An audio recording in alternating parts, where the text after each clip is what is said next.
Better Call Saul is back for its final set of episodes, so let's talk about it.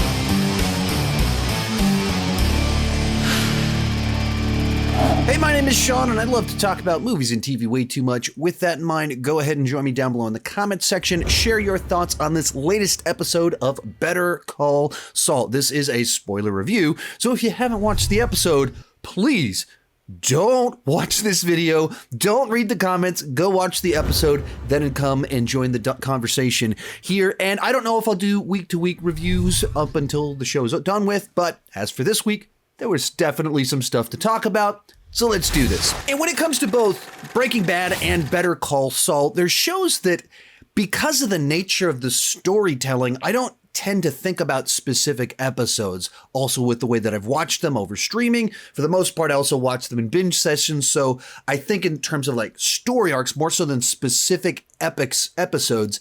And there's only a handful of episodes in each of these shows that just stand out as like you remember what happens throughout the whole episode, because it's just so distinct and memorable from beginning to end.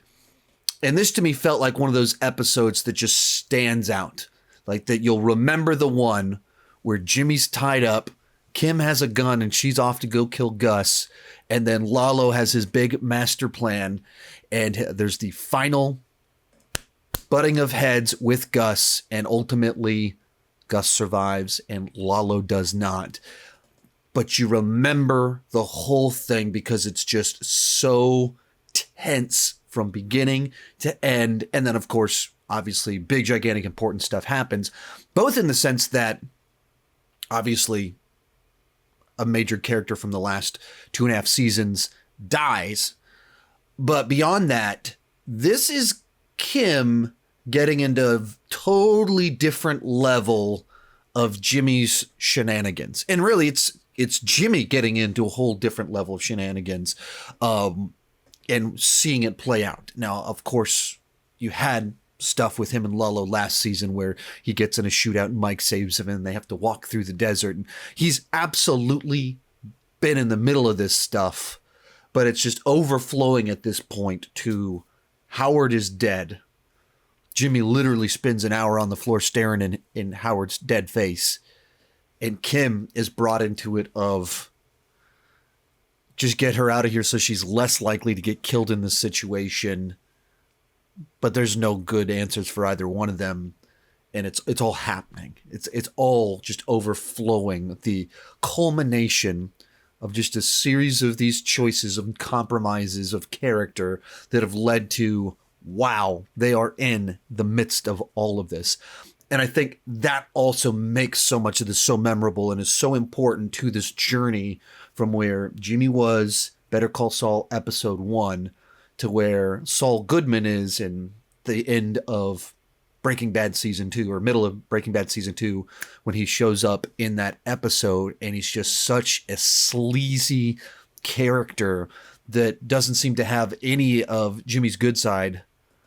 How do you get there? And you have to have these moments to where Jimmy's just in such a terrible place. And does he decide, I'm going to get out of all of this? Which we know he doesn't. Or does he just lean further into it, further into the character of Saul Goodman? And when everything in this episode happens and that he doesn't leave this world, where does that take a man? Where does that leave a man? But so, yeah, I just thought it was just so good at keeping on the edge of your seat of just like, you're pretty sure someone's going to die in this episode. You know, it's not Jimmy. You know, it's not Gus. You know, it's not Mike. And we know Kim and Lalo are not in Breaking Bad. How is this going to go down? Is Kim going to knock on that door and get shot by Gus, Mike? Is something going to go wrong in this that she returns and gets shot? Like, what? Who is not getting out of this? And no matter what, it's a character that you don't want to lose. Obviously, Kim and the relationship with Jimmy, that's like so much of the heart of the show. And, you know, so much of him pulling her into this world and compromising her, but her kind of, to some extent, trying to stop him from leading into his worst tendencies. And then Lalo is just such a great characterization, such a great way to have a character like this, because there's no shortage of drug lords in shows like this that are ruthless killers, which Lalo is. And there's no shortage of them that have a certain like high energy charisma to them, and he's that. But what is so fascinating about Lalo is that he has such a disarming charm to his personality, while also absolutely being a ruthless sociopath that doesn't care about hardly anyone. He cares about like his family and himself and his money, and everyone else are just tools to help him accomplish his goals or obstacles in the way of accomplishing his goals. He just doesn't care about anyone. But conversationally, he's such a charmer. He's so has this ability to just make you go like, oh, this guy's nice. But he's absolutely not. He's a monster. And I love this character and what they were able to do with him. So whether you lost him or whether you lost Kim, the show loses a big piece of what makes it so great in the back half of the season, since obviously Lalo joined in, or back half of the show since Lalo joined in. And so you're watching it and you just don't know exactly how this is going to play out. And you've got all these different masterminds, all these people that are kind of schemers in their own ways. Of Lalo obviously has the scheme that he's working. Gus is a mastermind. Mike isn't a mastermind, but he's such a practical thinker and defense player. And so he reads it one way. And then Jimmy's the smart talker that thinks he can talk his way out of anything. And all these pieces kind of come together of how would everyone respond in this moment of Mike goes into full-blown protection mode of how do we catch Lalo while he's trying to shoot these people? Gus is the mastermind that is trying to piece together, what is Lalo really doing? Like, not thinking in the moment of who's Lalo trying to shoot at this moment, but like, what is Lalo trying to accomplish here? Why would Lalo care about these people? Why is she here? And so he hears from Kim that Jimmy, the sweet talker, was able to talk Lalo out of something. And Jimmy can talk a lot of people out of a lot of things. But Gus knows who Lalo is. And Jimmy is not playing Lalo while Lalo is in the middle of whatever he's doing. So Gus the mastermind has a better read on it, but for whatever reason doesn't communicate all this with Mike. So I most of this episode I was all on board with it. Just nice, tense. And certainly the whole idea of this season was we're bridging the gap between Better Call Saul, Breaking Bad. So there's more similarities between the shows. But even as I'm currently rewatching Breaking Bad, and I'll probably have some coverage in the very near future of it on this channel, even the earlier seasons of Breaking Bad didn't have the extreme intensity of the later seasons, where there's so much complexity, what's going on. It's built up so much tension and such high stakes. And that's also what's going on with Better Call Saul, of all of these very long plot lines, characters you've been invested in, and you know a lot of them have to die. And that's what you're seeing here. And so then this feels like that bridge, as well as everything starting to boil over, tension, higher stakes. And that's it. I don't know. I think it leads to some of the more memorable episodes, or certain more memorable sequences when you can do things like this. And that was, like I said, it's true of Breaking Bad too. It's a show that, generally speaking, I think gets better as it goes along. Not 100% everything's better than the previous one, but in general, I think it gets better as it goes along, as the pieces all start coming together. And you see that a lot in this show as well.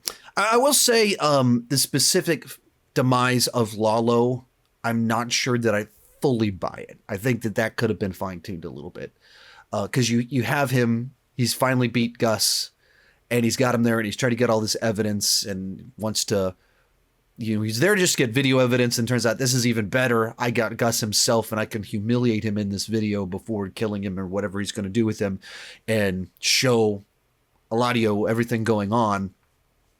And there's certainly the arrogance of Lalo that he allows Gus to kind of go on this tirade of like, yeah, say your final words, go for it, man. Yeah, see what you're going to do.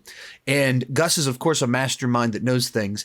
But if you've shown since really the finale of last season that Lalo he's a survivor. He is the guy that you want in a shootout. And he survives a bunch of Sicarios coming after him. And then in this episode, we see him just walk up and with pinpoint accuracy takes out a room full of people. No issues. And then the way that he's defeated by Gus, who we know is cold-blooded. I don't know that we've seen him as being a full-blown assassin guy. And so then when the way it played, and you get a little bit of, okay, Gus has body armor, and so that certainly gives him a big advantage. But Gus, who's already got broken ribs from taking a bullet in the vest, turns off the lights, makes a mad dash for a gun, and then fires into the dark and beats Lalo that way. I just feel like there's something that could have played a little bit tighter. That when you make Lalo that good at this, shootouts, not dying, and you haven't, I don't know that you've seen that in the same way at this skill set with Gus. I don't know, that felt a little bit, I don't know, plot armory in a way that this show typically doesn't have.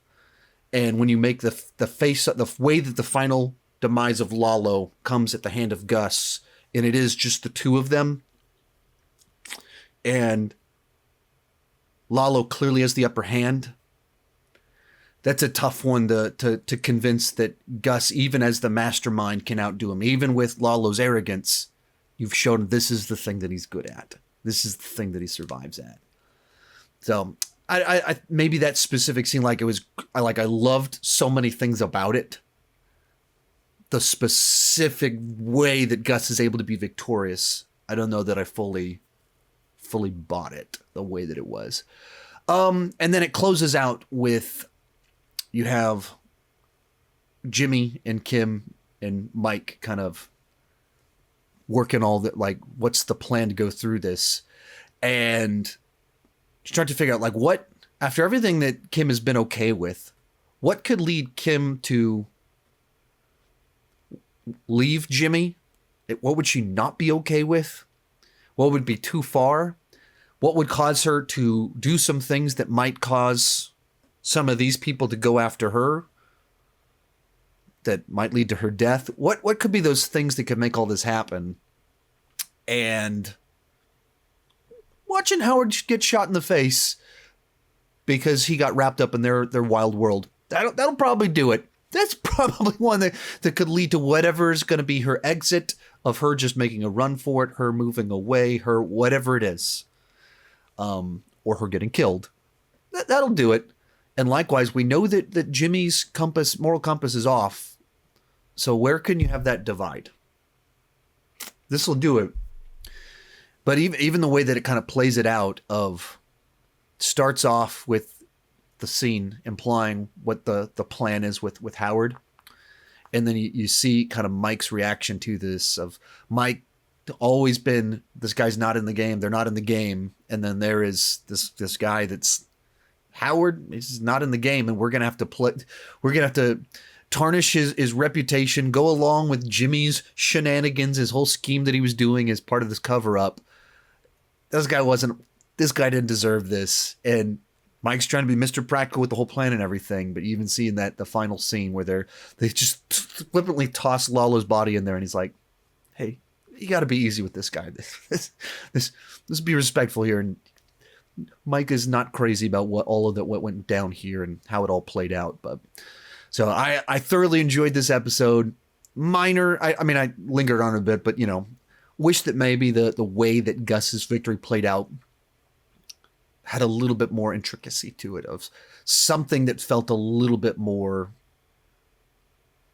not just Gus kind of walked into something foolish, so that we could have him there one-on-one with a vicious hitman, and then somehow he's able to beat him just by turning the lights out.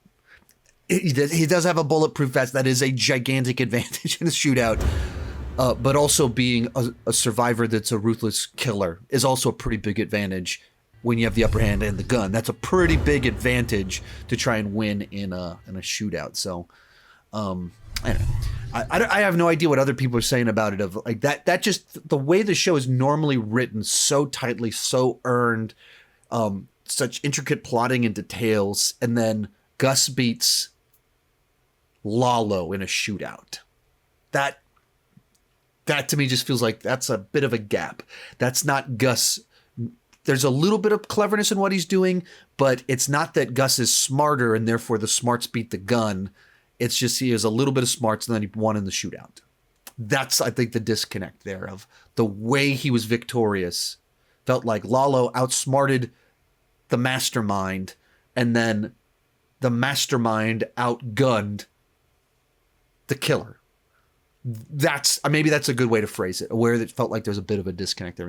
Maybe other people have a totally different read on it, but I thoroughly enjoyed this episode. Feels like one of those episodes that I'll remember a long time.